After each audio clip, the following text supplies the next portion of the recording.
Welcome back. We thank you for staying with us. Now, the month of September is International Deaf Awareness Month. And the theme for this year is celebrating thriving deaf communities. And we want to talk about this, about the challenges that deaf people face in the community, how to address them, and how you and I, government and other institutions, can help to address some of those issues. And to talk about this with me, I'm so pleased to have here in Studio Washington, Sati Opio, who's Commissioner and Vice Chair of the Commission on Administrative Justice, also known to many of us simply as the Ombudsman's Office. And we might want to add and to emphasize that he was appointed on the basis of merit and not on disability. And he joins me here on the program this evening. He's being voiced by Douglas Okeo. Commissioner, thank you so much for making the time for us today. I'd like us to just talk about your journey, your personal story. Now, for anyone, regardless of ability or disability, getting to a position such as yours as a Vice Chair of one of Kenya's constitutional commissioners is not an easy feat. But talk to us about your life story, your life journey, and how you got to this point. Thank you very much, first to Citizen TV and also to you, Yvonne, for this wonderful opportunity to talk to your audience. As you've rightly put it, as a deaf person, my journey has not been easy. This is from the time I became deaf at the age of 6. I went to a deaf school throughout my primary and also secondary school life. The college and university in Kenya, we don't have any that focuses on deaf people only. I went to a mainstream university where I did my bachelor's degree in political science and then went and did master's in human rights and governance at the University of Nairobi, and currently pursuing my PhD in public administration, but then with a particular focus on the role of ombudsman in promoting good governance. Now, besides that, I have over 18 years of professional experience in human rights institutions and, of course, in the NGO sector. Those are the experiences that have put me in a position to be able to be appointed. As you rightly pointed earlier, that I was recruited based on merit, not on my disability. But then I cannot also overlook the fact that the Constitution, provides, and also the Person with Disability Act has also played another role as well.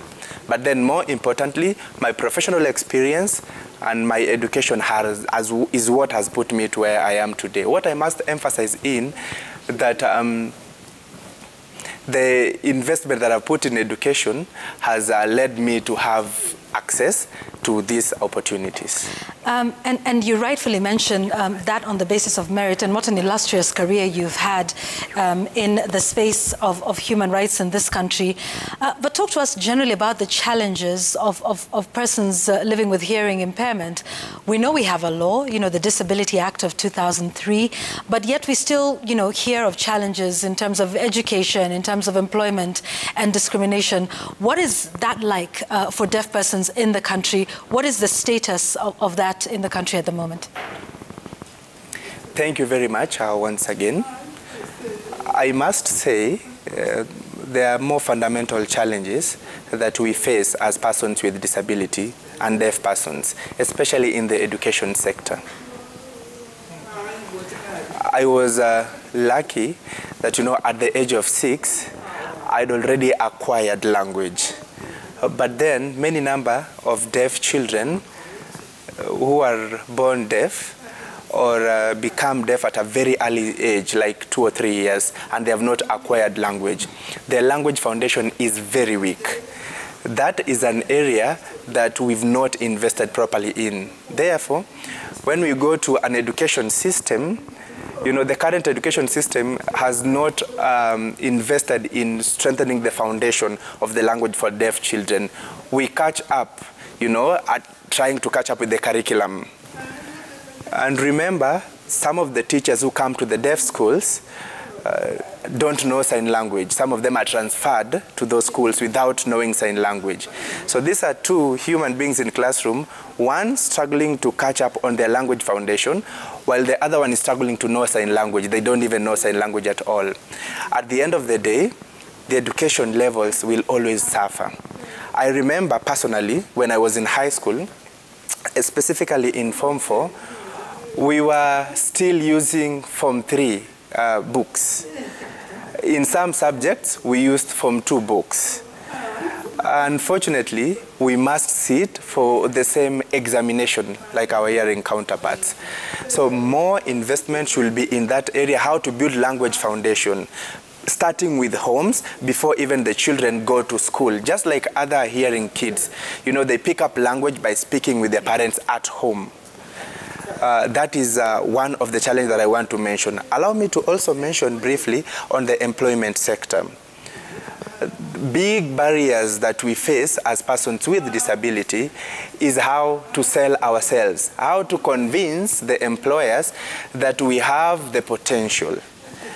This is a biggest challenge, but I think some of us are doing okay.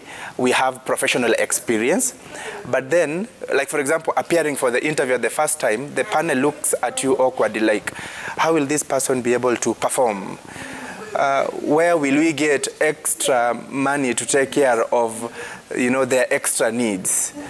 Even if we perform better than everyone, we are likely not to be given that opportunity. I appreciate, you know, that budget is a challenge everywhere. However, the focus should be giving us or giving persons with a disability opportunity to contribute to this country's economy just like any other person. You know, we have families to feed, to take care of. We have, you know, the society to support. What we are asking is to be given equal opportunities. Indeed. And what about access to government services? I know we're in the middle of a pandemic, accessing healthcare services, even accessing basic information around vaccination, around health and safety protocols, and perhaps, you know, just government services in general. I'm sure this is something that, you know, you see quite a bit in your work at the Ombudsman's office. Yeah. I have to say that some efforts have been put to ensure that persons with disability have access to services. The efforts by the national government, the National Council for Persons with Disability, and also the ministry have put some efforts. Like on the issues of COVID, we had some interpreter and an insert of an interpreter. But then the question is, can all the deaf people have access to the television? That now requires a different intervention and a different approach altogether to ensure that those deaf people and persons with disability are able to access information around COVID in a language that is friendly to them, in a language that is accessible to them, and in a format that is accessible to them. Like, for example, the vaccination is ongoing right now. Yeah. If one is able to access, then that's fine, but most of them don't know where to access this vaccination. Perhaps having a special booth where deaf people can come and access, you know, those services. As the Office of the Ombudsman, yes, we are committed to ensure that the government has all its services accessible. Where the citizens feel that they are not satisfied with the services that they receive, then they can come to complain to the Office of the Ombudsman. Our mandate is to look at maladministration and also to ensure there is access to information. That is the second mandate that we have under the Access to Information Act of 2016 that we were mandated as the Office of the Ombudsman. Indeed. What then, because we've talked about those challenges, what then do government agencies need to do? What then does society need to do? I know you talked about, you know, sign language and language foundations that are extremely important, even especially for the families surrounding the deaf persons, you know, to enable them participate in even just basic family life. But as a society and, you know, to government agencies, what would be your message towards addressing some of these issues that we have raised here? Thank you very much, Yvonne. To begin on the society, you know, the society they can start by learning sign language. Yeah. They can't learn sign language. You know, as a deaf person, I cannot learn to become a hearing person. I cannot. Yeah. Okay? I think the only way to create an inclusive and accessible society for everyone, we should start by learning basic communication. I was surprised when I came in, you, Yvonne, you're able to come to me and introduce yourself in sign language. That is a big and a plus to me as a deaf person. But then beyond that, we will want to access employment opportunities. We will want to, you know, access basic services. The biggest barrier that we have as deaf people or persons with disability in general is attitudinal barriers, which is now leading to discrimination. We want to beg the society to start by changing their attitude towards persons with disabilities. Please create an opportunity where persons with disability can participate just like any other citizen. That is a step or an action that anyone can do as a citizen of this country. For the government, you know, we have clear legal frameworks which, you know, mandate for the government to give basic services. We want to request the government to make all those legal instruments become a reality, so that we can enjoy our rights and also contribute to the economy of this great nation, so that, you know, we are able to move forward together. For us to achieve Vision 2030, for us to achieve the Big Four agenda, you know, our role, our contribution has to be felt, you know, in the entire process. My final question to you, Commissioner, and, you know, is to remind our viewers, indeed, that you are not just Commissioner, but Vice Chair, you know, at the Ombudsman's Office, which is what, you know, most Kenyans know it as, but it is the Commission on Administrative Justice. Talk to us about, you know, the role that you play in serving the public, because you serve everybody, regardless of race and ethnicity and gender and, indeed, disability.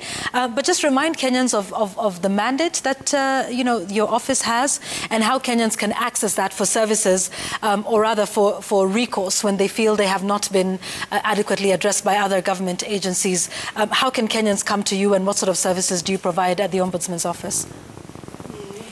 Thank you very much. The Commission on Administrative Justice is chaired by Honorable Florence Kajuju. I'm the vice chairperson. We have a third commissioner, Commissioner Lucy Ndungu, who is the commissioner in charge of access to information. Our constitutional mandate is to promote administrative justice in public sectors.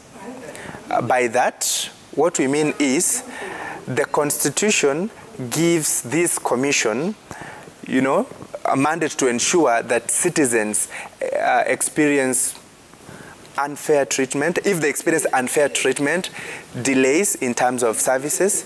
Maybe to emphasize with an example, if a Kenyan walks into an office, a chief's office at a lower level of a governance structure, and the chief refuses to give, for example, a succession letter, they can walk to the office of the Ombudsman.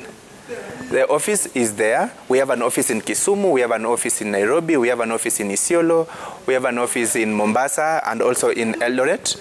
I know this is not sufficient to serve all Kenyan, but then we are continuing to put efforts to spread across the country, you know, as the Senate already passed a resolution recently.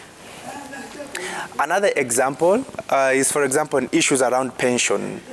Many Kenyans who have worked, offered services in this country, after retirement, they follow their pension going from office to office. Some of them have died without enjoying their pension. Our office is there to intervene.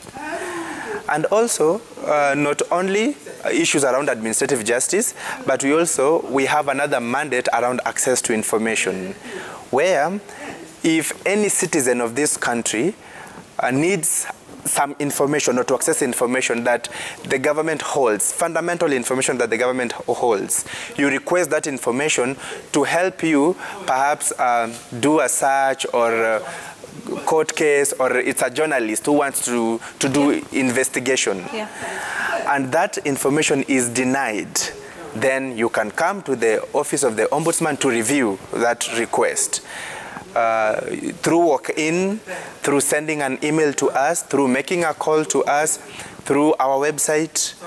Those are avenues that you can reach us. Thank you. Indeed, and thank you so much for coming on the program and talking to us about your personal journey, the challenges and indeed the successes of members of the deaf community.